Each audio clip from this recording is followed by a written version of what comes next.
How much does product certification, EPA, FDA, CE, ECHA cost? And how long will it take? In previous videos, we've covered the various certificate types. But have you ever wondered about the associated costs and time commitments? Well, in our next video, Nadine, our Chemist and Compliance Manager, will dive into these topics and provide some insights. So just sit back, relax, and enjoy the lesson. By now, I'm sure you're wanting to talk money and timings. How much does this type of certification cost, and how long will it take? The cost of compliance depends on a lot of different things. The rule of thumb is, the more contact your product has with the human body through breathing, touching, or consuming, the more expensive it will be to get the product compliant. On the other hand, the more the product is known on the market, the quicker and easier the compliance is to obtain because the authorities have more experience in handling that particular product profile. That makes sense, right? For example, if you have this new chemical innovation, which is very unique, and the government doesn't really know it, it could take a lot of tests and registration procedures to put it into the market. A product like this could take a year or more to be fully compliant. REACH registration enables and encourages data sharing among registrants by the joint submission of registration data to ECHA. This is to reduce the number of hazard assessments required and to avoid unnecessary animal testing involved. So, for example, one company, also called the lead registrant, could submit a dossier for REACH registration in the EU for a particular chemical. This company goes through all the regulatory research and gathers all the required technical information. They pay all the fees required to do the tests and regulatory and compliance research. Then, organizations who would like to use the same chemical in their product can pay a fee to the lead registrant, who will then issue a letter of access. This letter of access allows the organization to refer to the dossier and data when completing their own REACH registration. Another way companies can split compliance costs is where some organizations join together to do what is called a joint submission. In this case, the collection of the data is a joint responsibility, which applies equally to all co-registrants. Let's go over an example. Sodium chloride is the main ingredient to create chlorine dioxide that is used to disinfect water supplies and the air we breathe. There are about 5 companies who invested in the joint submission of registering this chemical ingredient in the EU. They invested approximately $3 million to do tests, collect the data, and create the dossier. So essentially, if you as a manufacturer would like to supply sodium chloride or use it in your product, you would need to get the letter of access from those who shared the cost to collect the data for the EU registration. So, what I mean by splitting costs here is that if you as a manufacturer would like to become the 6th member, you would need to pay about a 1/5 of the initial $3 million which they invested. That's about $600,000 to use the same dossier in the registration of your chemical. Keeping the above in mind, the lab's cost and results delivery times may vary depending on the time of year and the state of the world.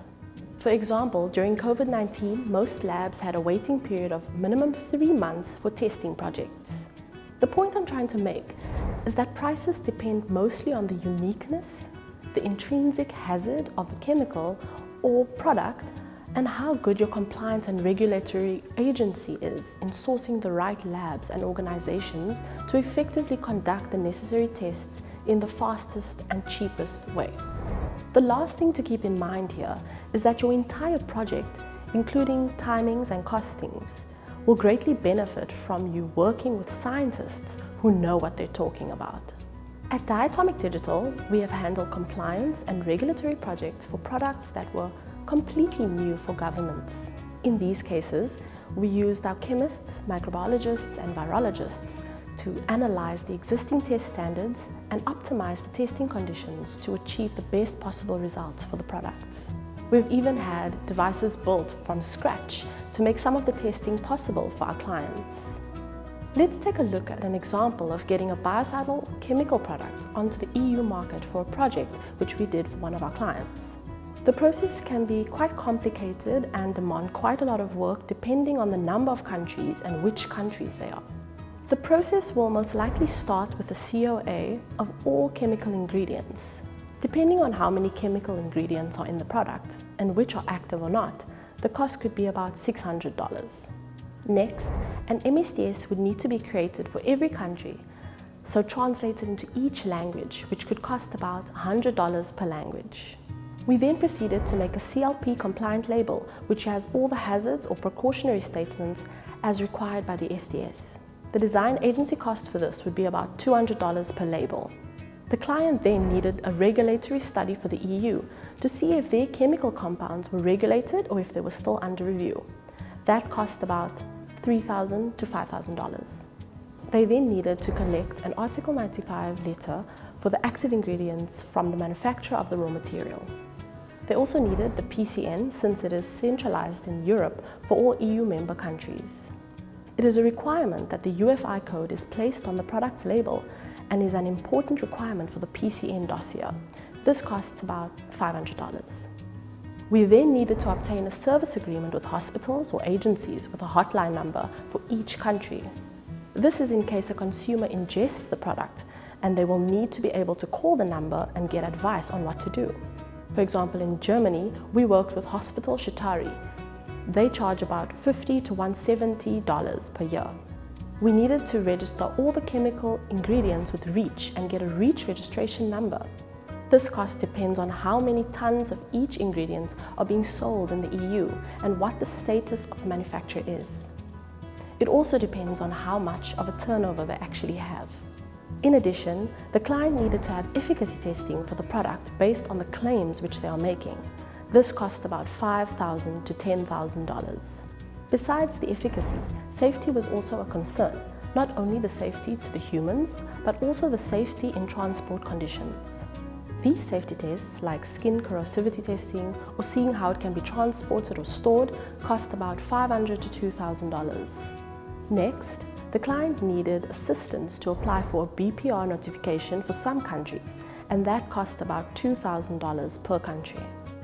For other countries, the client needed a BPR registration or authorization, which cost about $3,000 per country. So, let's recap. In essence, electronics, toys, and textiles are mostly non-expensive compliance products. But when you start looking into products which release chemicals in the air, or when the chemicals get deposited onto surfaces, or if the products are classified as PPE or medicines, the compliance game changes significantly.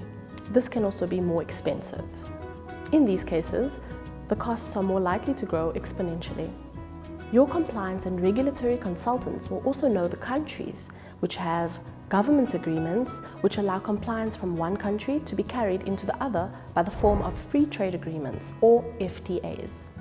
These agreements can help your organization enter and compete more easily in a global marketplace through reduced trade barriers. Are you still with me? Great. Let's move on to the next lesson.